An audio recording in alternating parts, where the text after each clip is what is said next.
दोस्तों नमस्कार। रूस और यूक्रेन का युद्ध किसी से छुपा नहीं हुआ है। आप देख रहे हैं कि पिछले 4 साल से रसिया और यूक्रेन का युद्ध लगातार चलता आ रहा है और इस युद्ध के चलने में कहीं न कहीं वैश्विक शक्तियों का भी योगदान है।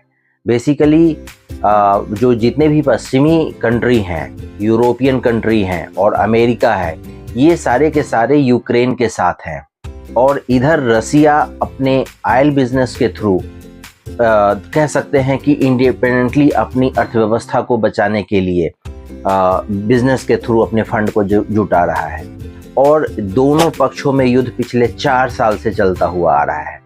और इस 4 साल के युद्ध में यूक्रेन तो पूरे तरह से तबाह हो ही गया है और अभी भी यूक्रेन के राष्ट्रपति जेलेंस्की अब बैकफुट पे आने को तैयार नहीं है, नहीं तो व्लादिमीर पुतिन बैकफुट पे आने को तैयार हैं। और इन युद्ध में कहीं ना कहीं देखा जाए तो अप्रत्यक्ष रूप से अमेरिका इस युद्ध को हवा दे रहा है। बेसिकली अमेरिका इसलिए हवा दे रहा है कि जितने भी यूक्रेन के पास आर्म्स की सप्लाई हो रही है उसमें मैक्सिमम जो आर्म्स है वो अमेरिका यूक्रेन को दे रहा है। उसमें मिसाइल हो, आपका ड्रोन हो, बॉम्ब हो, टैंक हो, जो भी हो, ये सारे साधन जो है अत्याधुनिक हथियार अमेरिका यूक्रेन को दे रहा है और उसी से यूक्रेन जो है रसिया के चुनिंदा स्थानों पे अटैक कर रहा है।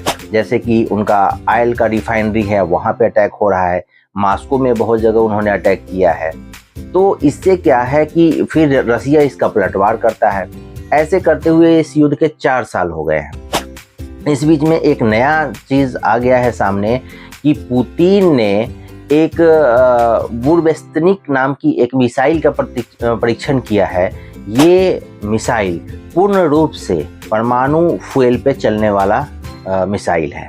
ये मिसाइल ऐसा है कि परमाणु वॉरहेड को भी अपने साथ कैरी कर सकता है मिसाइल को और कहीं पे भी बॉम्बार्डिंग कर सकता है। इस मिसाइल की स्पीड 1300 किलोमीटर प्रति घंटे की है। ट्रायल के तौर पर जब इसे उड़ाया गया था तो इसने 14,000 किलोमीटर की जो है पूरा जो है चक्कर लगाया था पूरे वर्ल्ड में। 14,000 किलोमीटर का प्रैक्टिकली इसने उड़ान भरी थी एक बार में और उसको भरने में मात्र 10 घंटे लगे थे।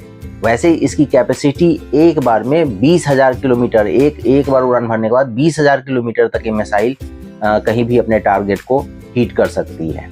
अब ये मिसाइल इतनी खतरनाक है कि ये परमाणु अटैक तो कर ही सकती है, बट इसके फ्यूल भी परमाणु फ्यूल, इसमें परमाणु फ्यूल से ही ये चल रहा है। तो ये अपने आप में विश्व की पहली ऐसी मिसाइल रसिया ने बनाया है जो परमाणु ऊर्जा से चलता है। अब बताइए कितनी खतरनाक चीज़ है। ये मिसाइल ऐसी है कि ये अमेरिका पे भी जाके बॉम्बार्डिंग कर सकता है और इस बात से ट्रंप सकते में भी आ गए हैं। उन्होंने देखा है कि रसिया ने ऐसा डेंजरस मिसाइल बनाया है जिसकी जद में अमेरिका भी आ सकता है। अब यूक्रेन को तो इससे समझ में आनी ही चाहिए कि यूक्रेन के लिए क्या घातक हो सकता है। तो ट्रंप ने जेलेंस्की को बोला है कि कैसे भी युद्ध को में समझौता करो और युद्ध को ख़त्म करो। पुतिन को भी बोला है कि ये समय लड़ाई का नहीं है, ये समय अपने वेपन्स को डेवलपमेंट का नहीं है, न कि अब ये समय ऐसा है जिसे शांति की तरफ आगे बढ़ा जाए और नए किसी भी ढंग से इस वॉर को ख़त्म किया जाए। अब देखिए आने वाले समय में होता क्या है।